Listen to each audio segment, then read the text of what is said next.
And we are live. Today, it's not our regular podcast.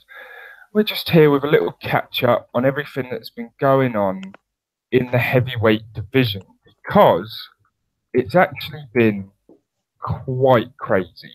Uh, I don't know if you saw this, Nathan, but Wilder lost his court case to Povetkin. That's crazy, isn't it? Yeah, so I didn't, because you broke the news to me, so I didn't know before you told me.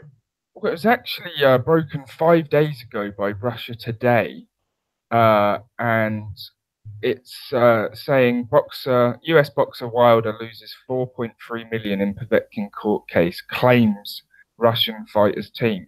So it wasn't. We don't actually know for a fact because Wilder's side haven't confirmed it, but I'm sure that the Russian lawyers wouldn't come out and say that they've won that money if they haven't, because it would be No.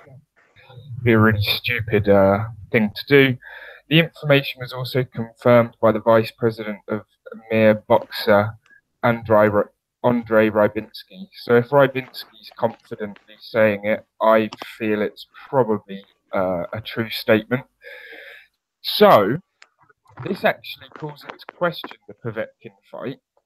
If Povetkin hadn't failed the drugs test before the ban on meldonium, did Wilder duck that fight? You've got to be honest, you've got to think the answer would be yes, haven't you, really? Because he didn't want to go to Russia. I don't think he fancied it in the first place. Hmm. Who would? I mean, really? Yeah, it wasn't great, was it? The whole thing.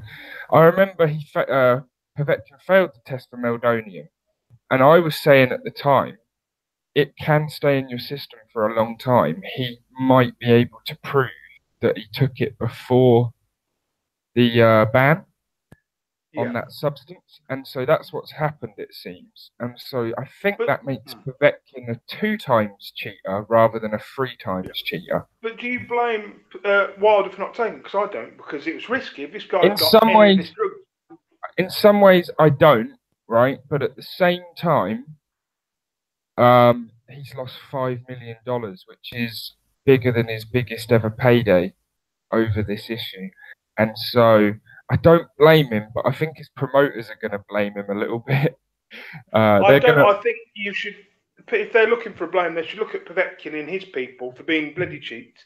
You know, Wilder. Could you imagine if he went in there and it went wrong? You know what I mean? The problem is that It's, in this instance, Povetkin wasn't cheating.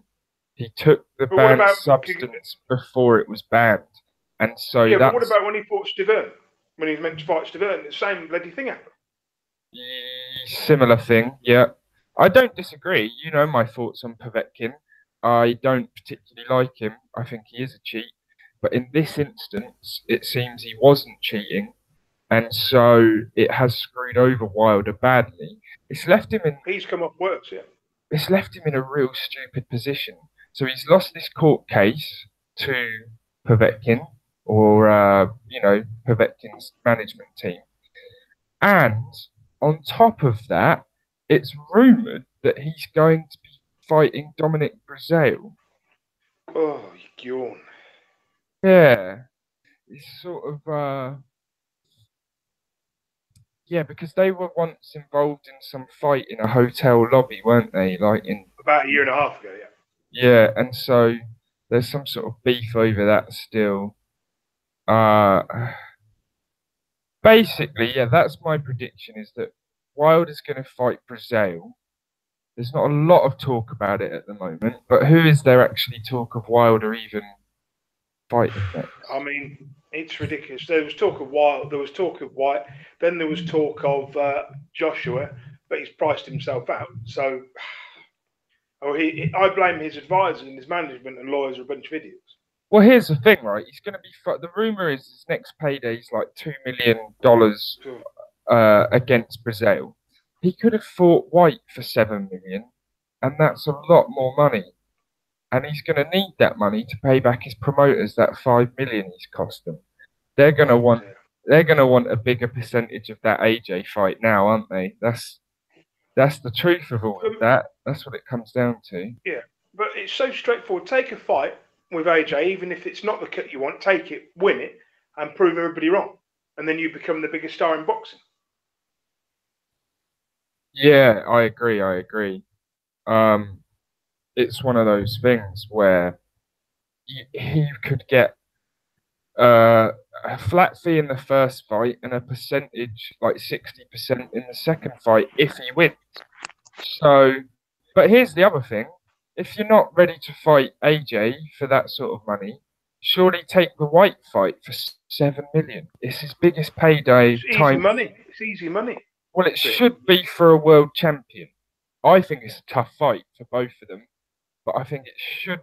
This is the sort of fight that, for that sort of money, you shouldn't really turn down. Like, if it's true that there's $7 million on the table to fight Whyte, and he's taking 2 million to fight Brazil, it's going to make him look like a mug, isn't it? It's not a good. But look. The stupid thing is, he's only got a year or one, maybe 2 year window to get a unification fight, and then it's over because one of them would have lost by then, I believe. Maybe it's a tough call. I think in boxing, I mean, what can be tougher? You've got a 2-3 year window where to decide who the best heavyweight is. Why not make the fight? Stop screwing around. Make the fight. Well, it should be that simple. Look at Brook Khan. It never got made, and now people are less hyped about it. You wouldn't want Wilder and AJ to both go into that fight with one loss and you wouldn't, because it would be meaningless. And only one title between them or something. It would take off the shine from that fight. So, yeah. You leave this fight to stew for another 2-3 years, it's gone. It's been and done. It's got another year in it. I agree with that. So, this is where it gets real interesting, because obviously Whyte can't fight Wilder right now because he is rumoured to have already signed to be fighting Pulev for the IBF eliminator for the number. Where is that meant to be, in Bulgaria or in England? I'm not 100% sure. It's in Bulgaria. He needs to pull out. I would say that's a good play. If he can go over to Sofia, Bulgaria, and get a win over Pulev, it's a big thing on your record to have done. It is dangerous, I agree, but Bulgaria is not that bad a country. I wouldn't say it's as corrupt as Russia. If he was to fight Pulev, as Pulev is now, I'd fancy him to get a knockout. Maybe I'm being ambitious. I really would.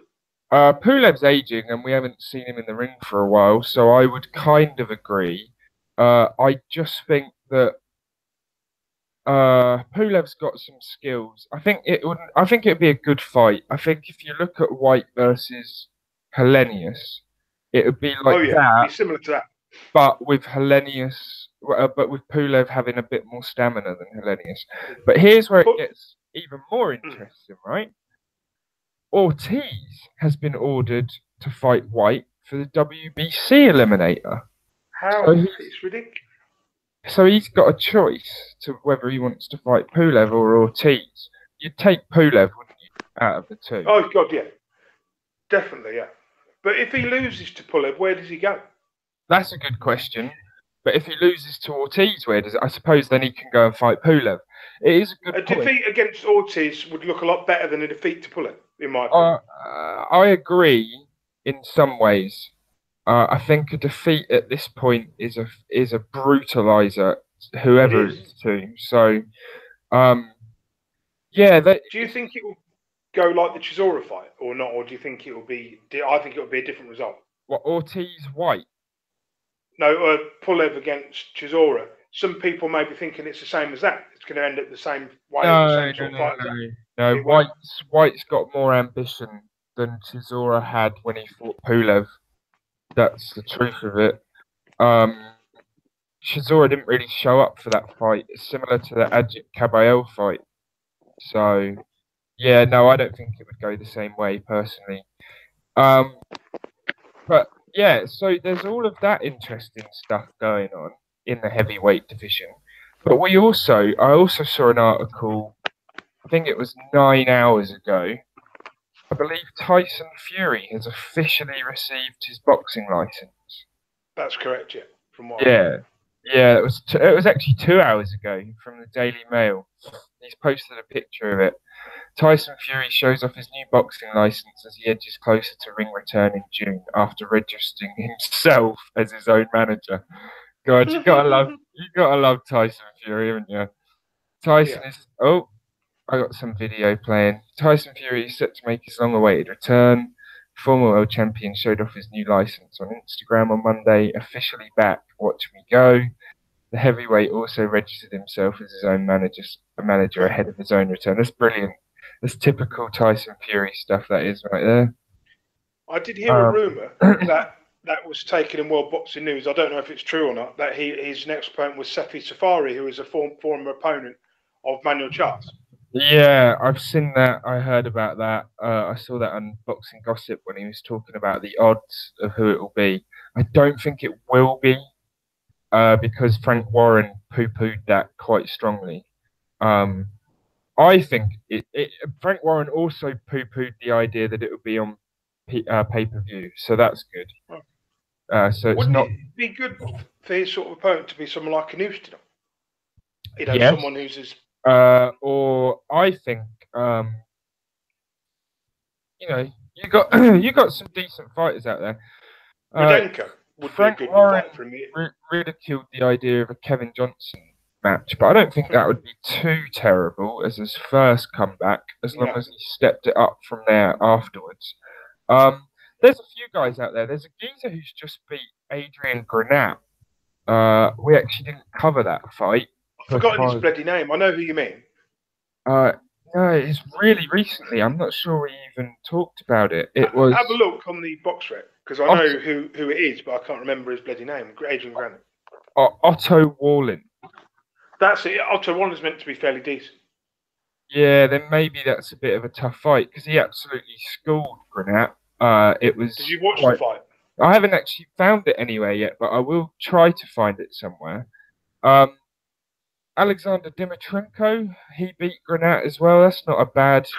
It's not a bad fight, but we'll see what happens. That would be a safe bet. He'll get around. Yeah, I think Dimitrenko would be a decent one. There's guys out there, as long as it's not someone we've never heard of, I wouldn't appreciate that.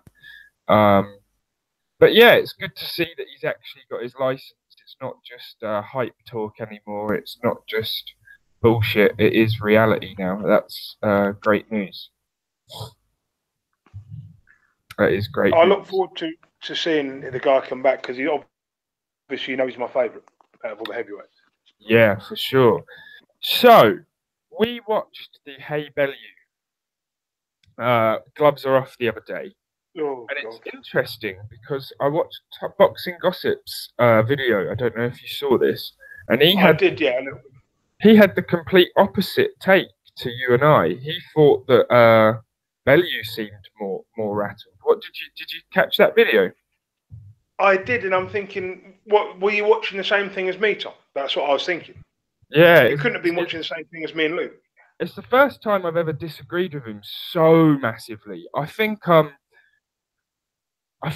I can understand where he's coming from because Hay was trying to get under Bellew's skin, but I think the bit that stood out to me the most was when Bellew just straight up said, "Well, why didn't you fight someone for a world title, Wilder or Parker?" And Hay just didn't answer. He just didn't have anything to say to that, and so that sort of stuck with me the most. Maybe I'm being a bit biased, but yeah, it was interesting. I can see where he's coming from. Do you want me to say how I think it came across? Dave Hay was saying, "I'm not going to engage with this fucking idiot. I'm going to keep my mouth shut and I'm going to let my talking do the ring." That's what I think he thought. Do you know what I mean? Way someone pisses you off. Yeah, but you can see that it's okay to be playing that tactic, but when you're admitting that you're playing that tactic, so when David Hay said, like, "Oh, you almost got me there," you could tell he was actually annoyed. Like,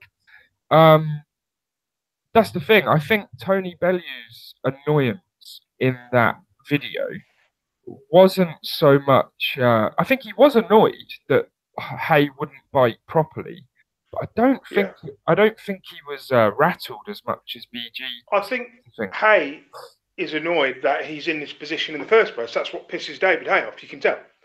He doesn't want to be in this position. He thinks he's above him. Yeah, I agree with that.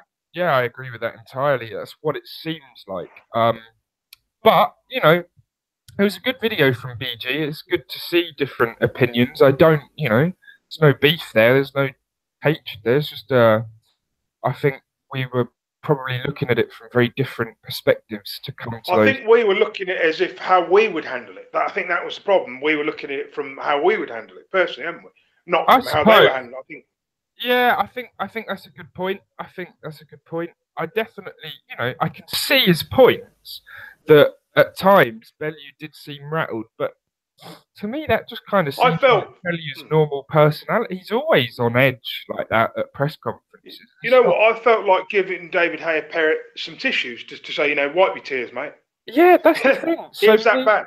I posted the video to British Boxing Talk, which is a shout out to them. I'll try and go back and edit the video and leave the link in the description to their Facebook page. It's run by a guy I met in the bar whilst watching Parker AJ. Weirdly enough, a Cambodia. Is this a new group? Yeah, it's a page, but it's a British guy. So I met I in see Cambodia. you've abandoned main event and you now endorse this group. It's not that I've abandoned main event. It's that main event has a lot of main event is shit. It's shit. It's shit, and it's all full of American stuff. And well, British box is more for us. Right, that's the thing. I do like the focus towards British boxing sometimes. But it's better. I'm admitting online that main event is shit. So anyway, we'll move on. The group is it's okay at times, but it's groups are dead generally. You have to kind of keep making new groups to keep them alive. It's weird at the moment on Facebook. But the point is, I posted this the gloves are off too, the video, and what happened was quite interesting, really.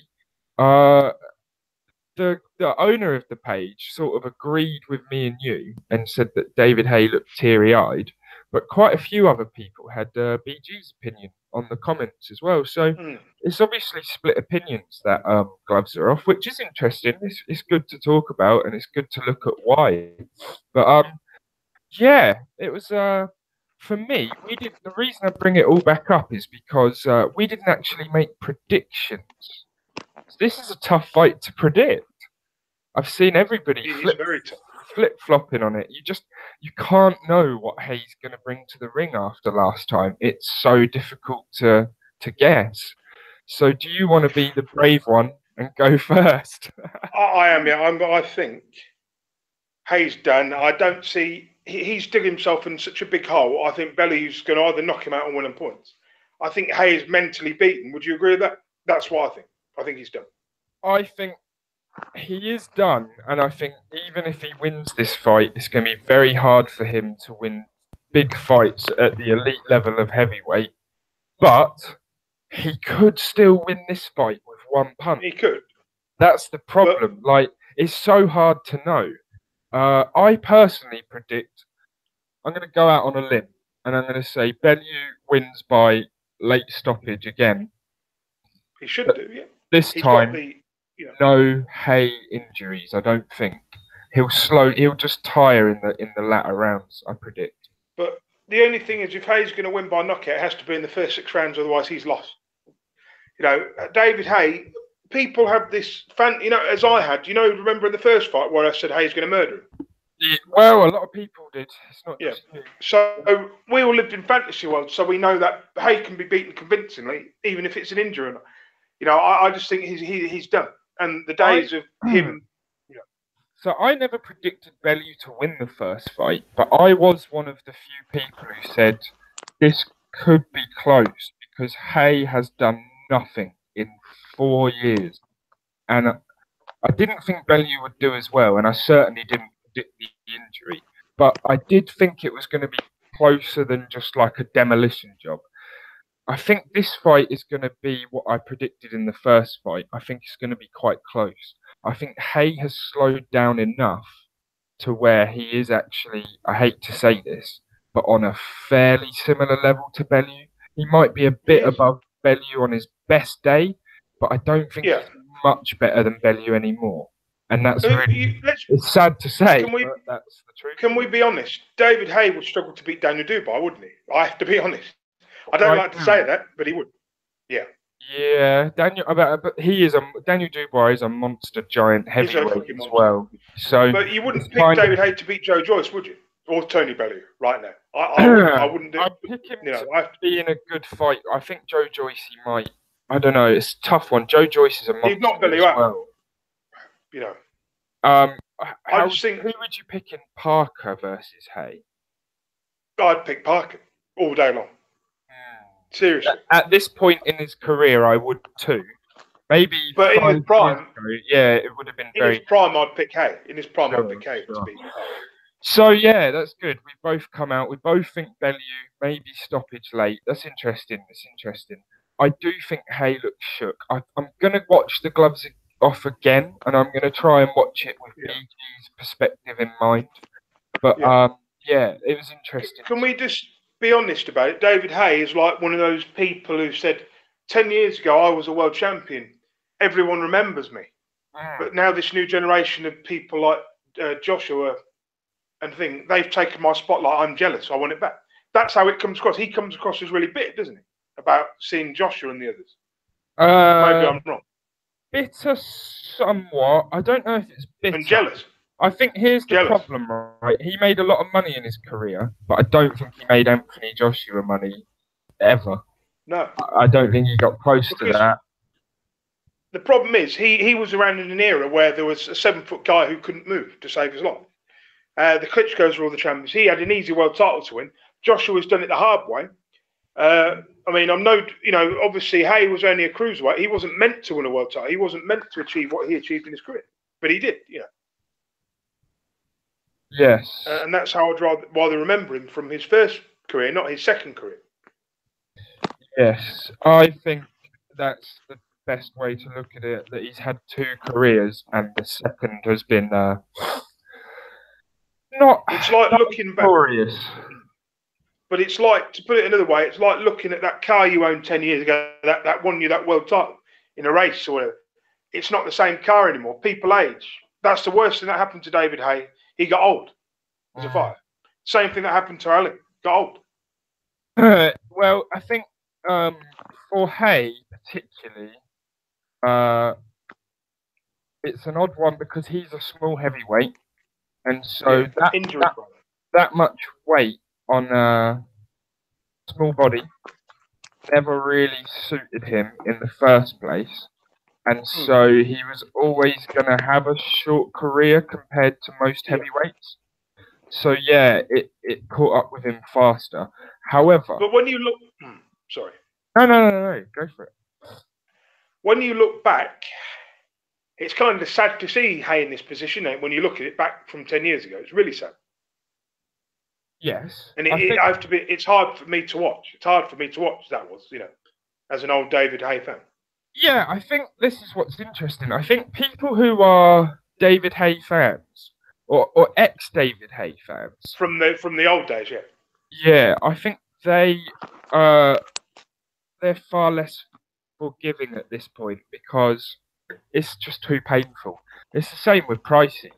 Like, some people still like to watch him and stuff, but I think the people who really followed him and backed him, I reckon they find it quite hard to still watch David Price at this point. I find it hard to watch Price, but I can't help myself. Because you don't know how. And David Haye, you're going to be honest, you're expecting him to get injured to snap someone else, aren't you? Because that could happen, like it did last time. Like, do you remember what was the immortal line that Adam Smith said? I can't remember. Oh. That was it. It was actually immortal, wasn't it? But I can't actually remember it. David Haye is falling apart before our very eyes, or something. That was it. Yeah. That was funny. That was a great line. I'm going to go back and listen to that at some point. Yeah. It's so true. And I'll tell you another thing about all of this is, personally, I don't think David Haye will get injured in this fight. And if he does, if it's like an arm injury, a hand injury, he's not going to mention it at all. Even if it costs him. He needs to pray. He needs to pray that nothing goes wrong. That's the only way he can win this fight. If nothing goes wrong, he should win. Maybe. Well, but I think it will go. I don't necessarily even agree with that, right? Because I actually completely agree with Tony Bellew that after 5 rounds, David Haye was 3-2 up. And so he was only just. David Haye was, only just. Yeah, and so it wasn't, even before the injury, it wasn't as wide as people thought it was going to be. If the fight had gone on 2 more rounds longer, Haye would have got the knockout. That's what I think from the first fight. And he was getting there. He was getting there. His leg was done though. He got knocked out of the ring himself. I think if David Haye's leg hadn't been injured, for 2 Haye more would have got him out of there. Yeah, 2 more rounds, Haye would have got him out. I don't necessarily agree with that. This is where it gets interesting because Haye was settling into the fight and sort of figuring out a style to fight Tony Bellew, but Tony Bellew doesn't really seem to have that many stamina issues. I know he looked tired. He looked tired in some rounds after when Haye injured his leg, Tony Bellew threw everything at him to try and get him out of there, and he did gas himself out. But he doesn't usually gas himself out that badly. I think you've got to admire Tony Bellew. He's not the greatest boxer. He knows that. He knows he brings excitement to the ring. He's willing to trade. He's willing to take shots to knock someone out. That's what I like about him. There's no quitting this man. He'll keep coming at you. If you can't knock him out. Here's where it gets controversial, right? Even though he didn't knock Haye out for 11 rounds and 5 of them were with one leg, if you watch that left hook he lands in the first or second round, I did. It was amazing. Haye feels that. There is some sting on Bellew's shots, whether people want to laugh about him shouting, "I carry power," or whatever. It is funny, but he does obviously carry some sting because not many people wobble David Haye that early in a fight. It was quite dramatic. Do you also think that Tony Bellew's style is just the wrong style for David Haye, and that it could come down to that as well, where David Haye could fight other heavyweights and win? But when it comes to Tony Bellew, Tony Bellew is a far more gifted boxer than people give him credit. He is, yeah. He's actually pretty decent at catching punches and slipping and then returning fire. And when you're a sniper from the outside like David Haye, if you get parried or you miss a little bit, you're wide open. When you fire from range and you miss, you're more open than you are if you miss on the inside, sort of thing, because you can cover up quicker on the inside. So there is something about the style matchup that obviously does suit Bellew, but there'll be a way. Every style can beat another style if you find its weak points. So Haye could just as easily find Tony Bellew's weaknesses too. So it is an interesting. This is going to be a close fight, and it's going to be close round for round. There's not going to be much in it. You may see a couple of knockdowns, but when it comes down to the end of the final bell, even if it's 12 rounds, I think Bellew is going to do it. I think so. I hope so. I think he's got something left to give the sport, whereas I don't really think David Haye has anything left to give the sport. That's the truth of it. He doesn't. To me, he doesn't look like he wants to be in this. He doesn't look like he wants to be in the ring. I think he just wants to make his money and then go to promote, and then he can hide behind Joe Joyce. I think he probably, Joe Joyce is so much bigger than him. Could you imagine if him next to Joe Joyce really does show the evolution of the heavyweight division? It pictures it quite perfectly. It shows you. Do you think that if Bellew were to knock David Haye out in 4 or 5 rounds, that Joe Joyce would want to fight Bellew? Yes. That would be a good fight, wouldn't it? It wouldn't be a bad fight, but I think Joyce has to get Joyce has to get something that Bellew wants. A win over. He's got nothing. A win over Lenroy Thomas wouldn't be enough. It's, you know what I mean? So it would have to be in 1 or 2 or 3 more fights. If Joe Joyce has stepped up rapidly, then maybe. But I don't know. I think Joe Joyce and Tony Bellew's paths are sort of a bit different. They probably won't cross, even if it's possible. But I don't think it's the right time. Yeah. Joyce I is mean, too big also, for Bellew anyway. That's another thing. also on this other card, well, it's a great card. You've got Joe Joyce fighting on the card against Leonard Thomas. You've got Paul Butler fighting for a vacant world title. It's shaping up to be a good card. Very good card. I'm excited for May 5th. You know, it's been a long wait, but it's probably going to be worth it by the time it comes around. I think it will be better than the first fight. I think it will.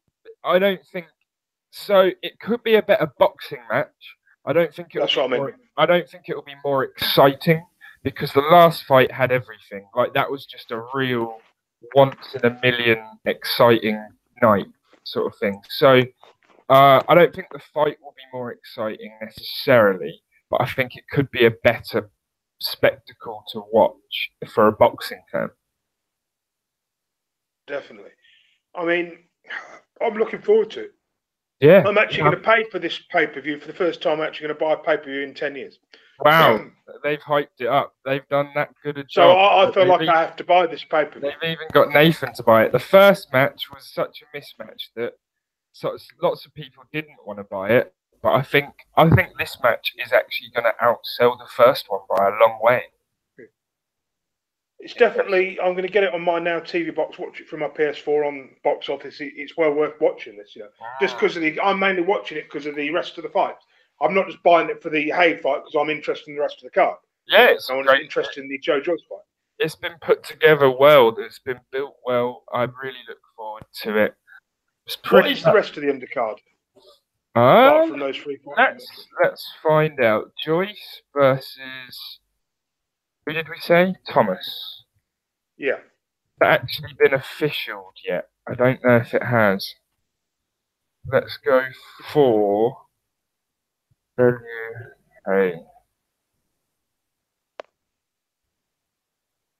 Oh, I'm being a spanner. Let's look at Tony Bellew on BoxRec and then let's click View Event. Martin Joseph Ward versus James Tennyson. That's a good fight. John Ryder versus Jamie Cox. That's a cracking That's a great fight as well. Yeah, I'm leaning towards John Ryder, but that's a real close fight. Then you got Tony Bellew, Hay, obviously, Lenroy Thomas, Joe Joyce. Buatsi's on the card. Michael Venom Page, that UFC fighter who's 1-0. He's on the card. That should be funny. Willie Hutchinson and Jordan Gill. I like him. He's brilliant to watch. Jordan Gill is a 19-0 featherweight, and I think I'm going to watch a bit more of him. The problem is his opponents haven't been all that much, and he's been in a lot of 4 and 6 rounders. But he recently stepped up against Jason Cunningham and got a unanimous decision win over him. So I'm interested in Jordan Gill. He's a 23-year-old featherweight prospect. Could be all right. So it's a good card altogether, really. And that Willie guy, he's amazing. He's from an amateur world champion, I believe. Yeah, Willie Hutchinson's a great fighter. Yeah. You like heavyweight, isn't he? Or yeah, he's light heavyweight from Scotland. He's I rate him quite highly. He was in the only problem is he hasn't really fought anyone of any quality yet in the pros. But I mean, he's only 19, you know. Yeah, exactly. I watched his last fight, which was for some reason it was at 186 pounds, and it was against quite a bum, but he looked quality. I do want to see how he moves through the prospects. The undercard for me, this undercard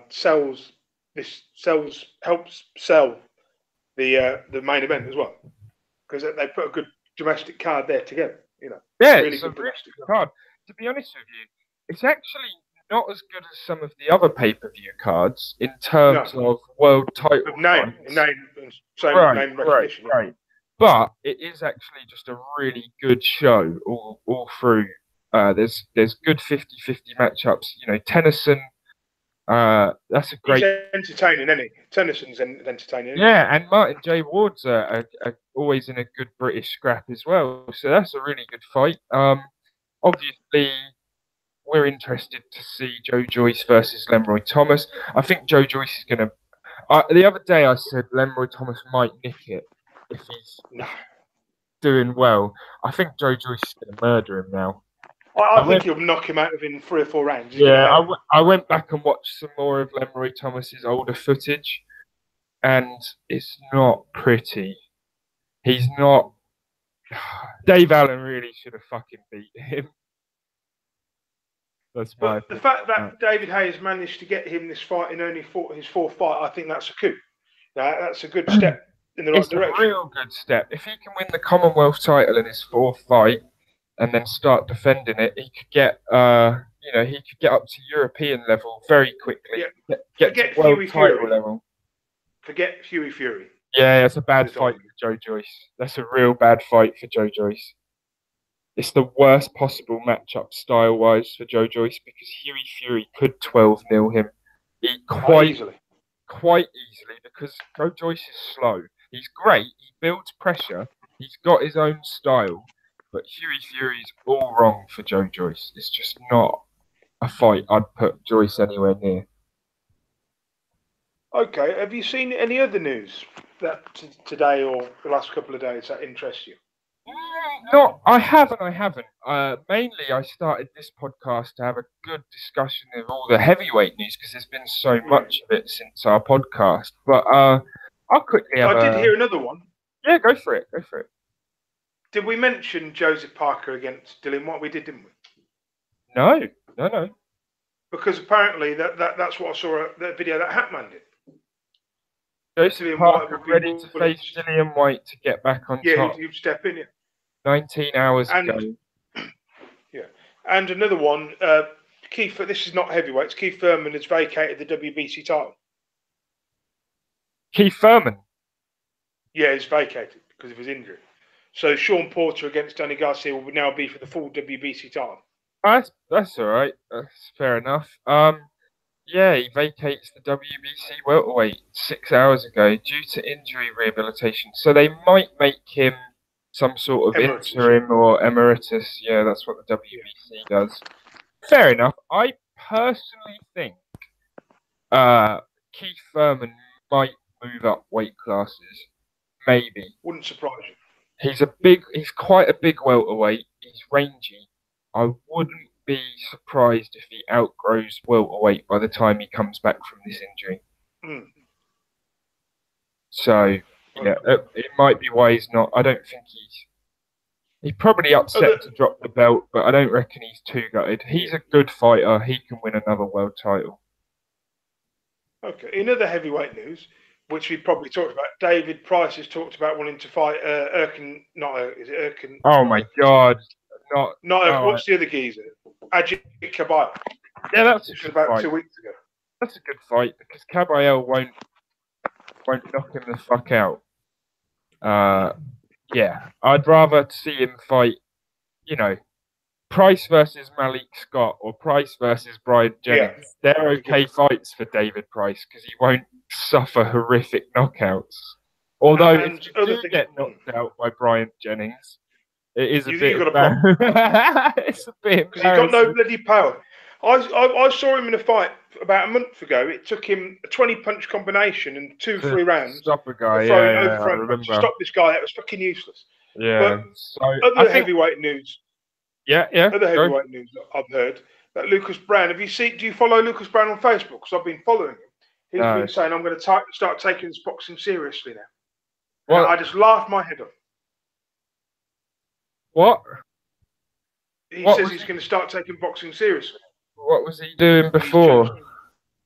I have no idea. No idea. That's odd. I haven't got him on Facebook. I'll have to look that up at some point. Lucas Brown. Big Daddy Brown? Is that it? Yeah. He's very delusional, I think. I like him, but the guy's delusional. He got well beat in his last fight.